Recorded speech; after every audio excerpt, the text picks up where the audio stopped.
I want to be remembered as a person who always loved people, who always willing to help somebody else, who admit they have flaws, but understand that the impact it takes to save his people.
Man, highlights from my career as a pastor is people getting saved, like my homeboys getting saved, people I, knew from the streets getting saved. And then we're being able to do a whole bunch of outreach in the community as far as, man, there are times we gave away $5,000 in gas, $4,000 in groceries, paying people rent, bills. All of that is like highlights for me because we were able to do impact ministry. One of the lowest moments in my life is me and my wife, when we first started the church, we were trying to have a baby. She got pregnant and we were going through ministry and stuff was going so fast. She had something happen to where she had to go to the hospital. They kept her for about 2 or 3 days. And the next thing you know, we left. It was on a Saturday. And we had to go to church. We was probably at 150 people coming, just in a little box room that we had 1 year in the game. And as soon as we walked in the door, my wife touched her belly and said, "Something ain't right. I can't feel it." So we had to rush back 12 o'clock at night. And when we got back, she lost the baby. 8 months down again. She was 8 months pregnant. On top of that, before I became saved, before meeting my wife, I was in them streets. So by the time we got married and about to start a church, pop up, I had a 9-year-old daughter. So now, nothing we ain't know about, 9-year-old daughter, we just lost the baby. And we started a church at the same time. It was something like God was taking us through something to position us to be stronger. And that was one of the lowest moments that I could ever deal with personally through ministry. I'm originally from Winston. My mom had me in Winston, and then my mom, her dad moved to Baltimore, Maryland. So we ended up moving to Baltimore, Maryland, and man, Baltimore was just crazy. We always stayed in the projects, the roughest projects you could find in Baltimore. That's where we stayed at. They called it Lafayette Project. My mom ended up moving us to Baltimore, Maryland. She get locked up, had to do 5-year bids. She was selling drugs. They ran in the house. They shipped me over to one of my aunt's house. We stayed in a place called Westport in Baltimore. So that's where I grew up at. My mom ended up getting out, doing probation, and we ended up moving back to Winston-Salem. So Salem Gardens, Morningside, So we grew up in, halfway Baltimore, halfway Morningside. We had to grow up fast. My dad was on drugs. Like, I buried my dad while I was preaching. I buried my dad. And we had just started talking. I believe God had connected us really so that we can get things right. And I was able to do his funeral. How old I was when I first started hitting them streets was about 15. I just didn't ever get caught. I was out there in the streets selling, making some money on the side, but I never got caught. Until, about 2000. Some people say, man, I can't believe you preaching. I can't believe it either. But this is why. I think it's all connected. I used to rap with a group called The Fam. We called it the Faraway Mission. And we used to rap and just be out there and when something happened, through that ordeal of us rapping, the police ran up in the house and I was just there. At that moment, I ain't had nothing. I wasn't even doing nothing. I was just chilling at the house. Police ran up in there on Halloween. It was October the 31st. It was Halloween. And I went to jail. And they ain't let me go. They made me sit there about 2 years, 2-3 years before I got out. It felt bad. It felt like I was getting ready to go do a long time. The judge told me I could give you 30 years. That's what the judge said to me. But God kind of had his hand on me and covered me through that whole ordeal. So I got locked up one time, got out of jail, had probation, violated that, went back to jail. So when I violated probation, I went back to jail, and I was in jail with one of my friends, one of my homeboys that I grew up with. And both of us in there together, and we was like, man, we ain't doing this no more. This is it. When I got out of jail, it made me turn my life around. I got a friend, we called him Little. He got a brother named Big and Little.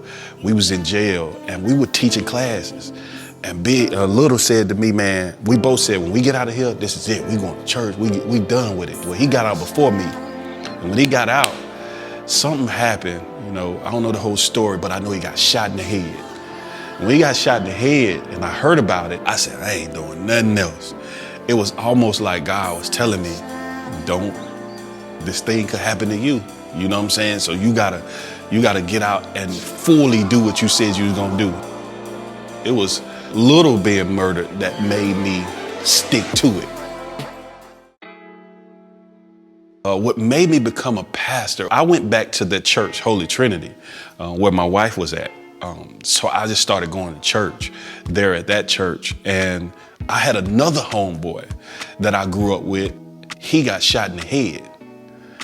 And while I was at that church, I started ministering. I was served so much there, but it was a disconnect between the church and the streets. When my homeboy got shot in the head, his name was Marcus, we called him Nitty. Something in me said, man, why we can't get the streets? Like, what is it?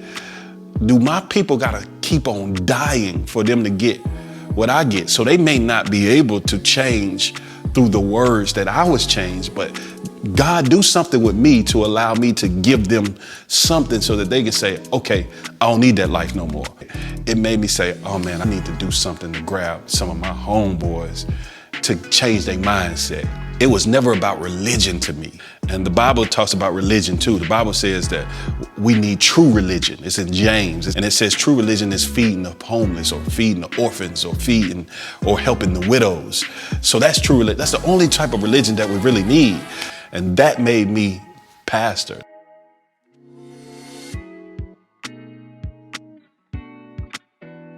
Me and Curtis met at church. It was the church that I grew up in.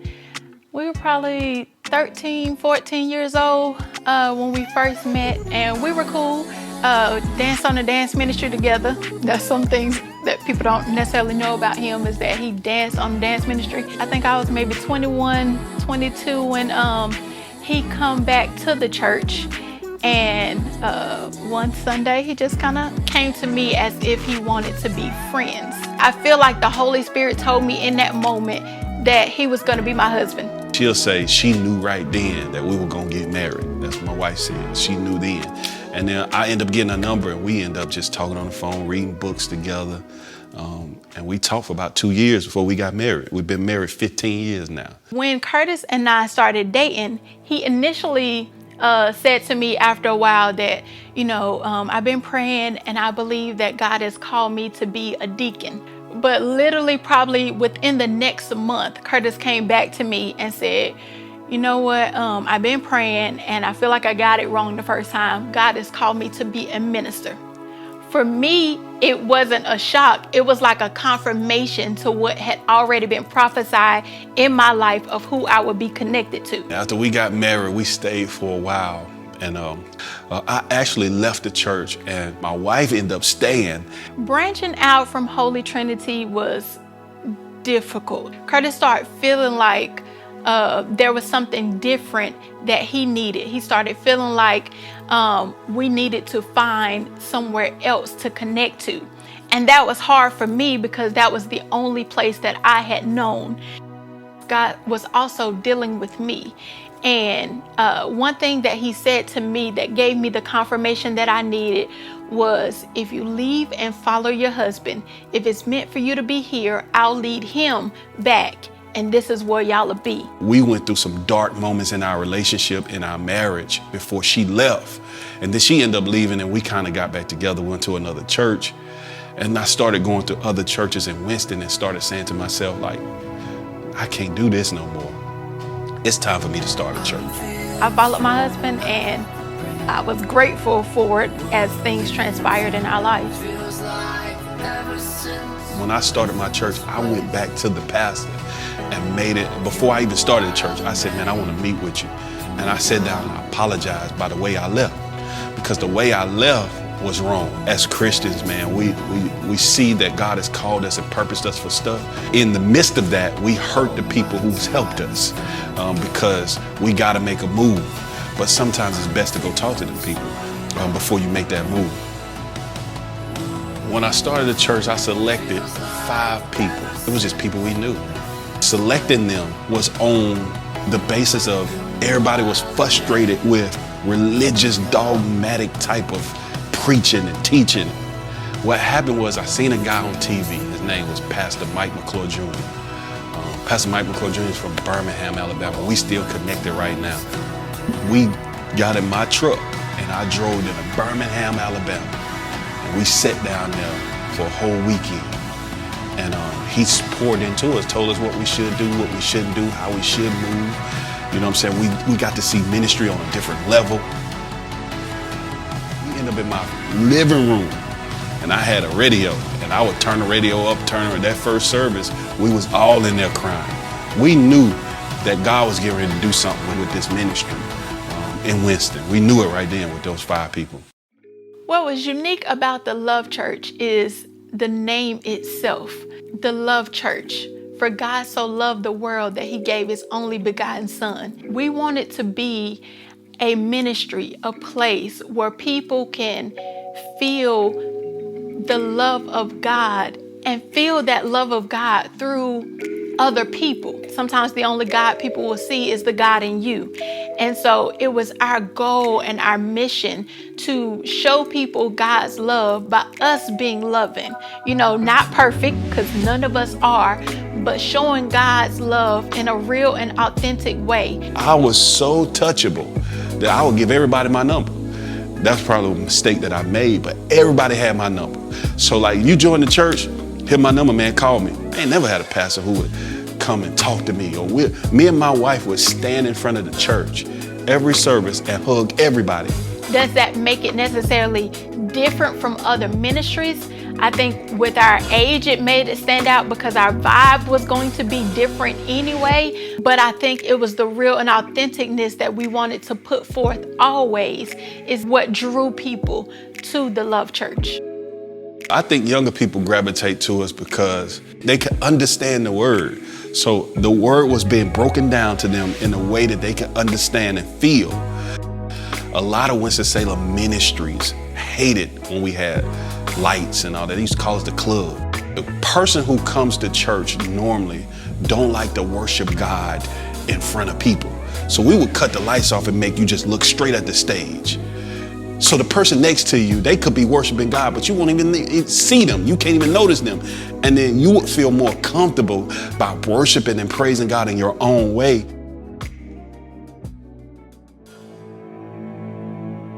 People always think about, you know, how do you handle failures? But there are some things that you also have to handle when there's success with your ministry. There comes a whole lot of judgment and critique when things are happening, or people looking for something to be wrong, or people looking to nitpick and find failure. And it's crazy when you talk about the body of Christ, but it happens all the time. There was some wisdom that old pastors had. And some of that wisdom was you can't be too familiar with people. Because when I started becoming familiar with people, it became a strain on me. The moment either I make a mistake or the moment I got to tell you where you're wrong at, Peace, I'm out of here. So then I got to revamp again. And sometimes too, you're your own problem, because it's having to be willing to enjoy the moment, be willing to, you're always looking for something to grow it bigger, for it to be better. You're always evaluating yourself and figuring out where are the wrong, what's not right, instead of celebrating where you are and enjoying the process and enjoying the moment. But I think what come out of it and what we saw produced out of the Love Church made it all worth it. The truth will always outlive a lie. I ain't chasing down no lie, man. They say you're broke. They say you're gay. They say you're cheating on your wife. Man, my godmama called me. She called me and said, somebody said you left your wife and moved to Atlanta. Who said that? I'm sitting like, people just making up stuff. Like, the Love Church was growing so much. People wanted something to happen. They wanted me to have a baby by somebody else. They wanted me to steal the money. They wanted me to be broke. They wanted me to, because they wanted something to happen. What made me keep going was those people that were still for me. It was people that was still rocking with me. Like, Pastor, we down with you no matter what. Forget them. It's not always easy watching your husband go through certain situations, or, the highs and the lows of pastoring and leading people. It was necessary for me to have people, First Lady friends and sisters that I could reach out to just to be able to share. Some things I share with my husband, and some things, try to hold on because I don't want to put more pressure on him in watching what he has to face and deal with. I definitely had a couple of sister friends that I was able to open up to and be able to get fed into, to be encouraged.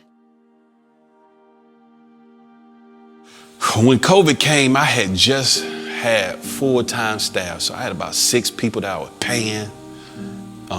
We had just did a service downtown.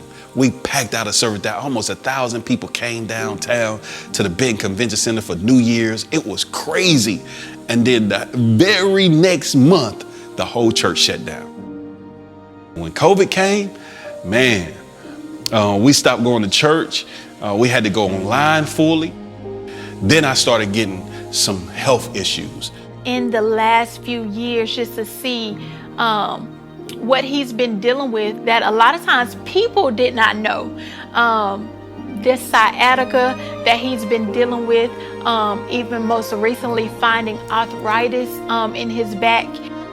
I saw the toll that it was taking on him, both physically and mentally, trying to push past pain to help people, try to push past pain to fulfill what is needed as a senior pastor. But I saw him, not being able to fully do it, and that affect him even more. It's been very difficult, and it's been difficult to come to a decision of having to pull back. I took this sabbatical knowing that folk ain't gonna understand, people ain't gonna agree. But at this moment of this sabbatical, God said, you gotta make sure you good. He's preached so many times about purpose and about assignment, and how the purpose of God doesn't change on your life, but sometimes the assignment does.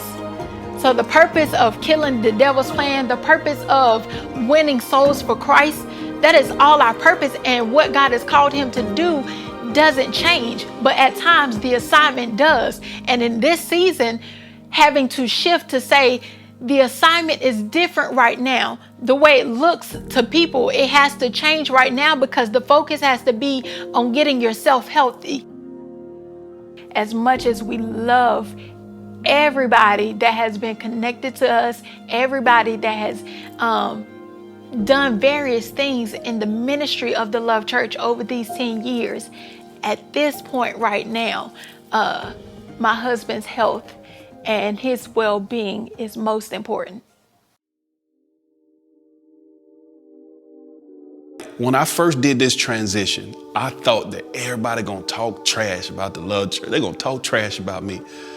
Until I started this sabbatical and praying and talking to God, until I got to this moment, I don't care what they say.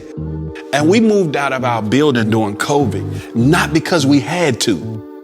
I could have kept paying, but we wasn't never going to be in the building anyway. And through the course of us being in the building on Cherry Street that we was in, the course of us being in that building, man, the roof was leaking. The landlord didn't want to do nothing. We was outgrowing the building. We couldn't park.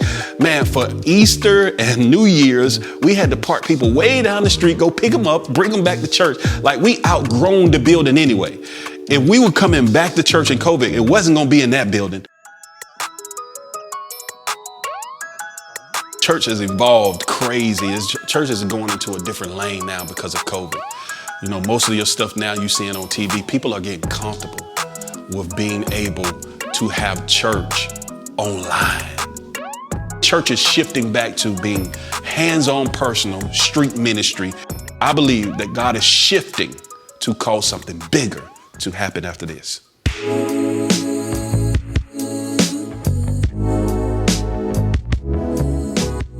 When I think about where God is shifting us to now, it's exciting and it's a little scary. It makes me think about 11 years ago, maybe 12 years ago, just the shift then. And when I look at the track record of God, of saying, like, you know, had to trust you then and never knew what you had in store for us in pastoring a church. Oftentimes, He doesn't tell you what the process is going to be like, but He may give you a glimpse of the end of the journey or the end of, you know, where He's going to take you to, but not necessarily that process of getting there. Because of the God that I serve and the trust that I have in Him, I'm excited and I'm looking forward to what's next. The only reason why I started church is to be in the streets. There were times that I used to walk through Piedmont Circle and Cleveland Projects and, you know, Rolling Hills. There were times I used to go down there and just walk. I missed out on doing that. And I think God got me to this point to do this sabbatical and to chill out is because I got to get back to that. Some people know Mr. McCaskill and Pastor McCray. He's one of those people that kept me saved too. Ron McCray. He had me at this program called the Service Corps. Took me off the streets. We used to go and pick up trash at Piedmont Circle. He sent me to the city and I ended up getting on at the city, working for them for about 10 years. It was instrumental what he did for my life. And I want to just redo that. I want to make sure that every person that's on these streets that won't help has a avenue, has a person that they could connect to win. I want to say to all my Love Church members, man, I love you and I thank you, man. I want to say this too, man. If you ever gave $1 to this church, even if you wasn't a member, but you said, man, I trust that ministry, I trust that church, I trust that pastor, man, I'm grateful for each and every one of you. I'm grateful for you giving me the opportunity to pastor you. I'm grateful for even the people who left and said they had a problem with me. I'm still grateful for you. You made me a better pastor, a better man, a better husband, a better father. You've made me better.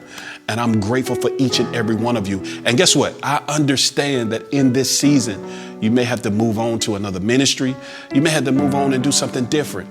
Man, it's cool, man. If there's a situation that's going to cause you to grow, I want you to go to that situation, because what it's really about, it's about growth. It's about you becoming better than what you are right now. And if anything is going to make you a better person, you need to do that. You don't need to lack on that. You need to go do that. In this moment of time with me, I'm experiencing some time in my life where God is elevating, God is pushing, God is shifting. God is causing me, and next time you see me, I promise, you're going to see the growth that God has done with me in my private time and in my front time. And there are some people who follow me. There are some people who've been with me since day one that I love sincere. There's no way to do this. There's no way for me to keep on pushing and keep on hearing God without hurting somebody. I know that's bad for somebody to hear, but guess what? Every transition in life, people get hurt. You got to be okay with that. The problem is you got to understand how to come back from your hurt. People really say hurt people hurt people. And that's the truth, man. Sometimes you can be hurt and you have to take care of yourself and you have to do what you have to do to make sure you're okay. And in the midst of that, you're going to hurt somebody else. And that's just life. The only thing you could do is say, I apologize. It is just something that God has me doing. So for those of you who are looking at me and saying, Pastor, I'm just waiting on you to say, come back to church. I'm just waiting on you to say, I'm with you. I'm a ride with you. I'm your ride or die. I'm going to say to you, thank you so much for trusting me. Thank you so much for being a part. Thank you so much for loving me like I love you. And every person that's ever been a part of the church, man, I love you. I'm praying for you. And I know that the best is yet to come.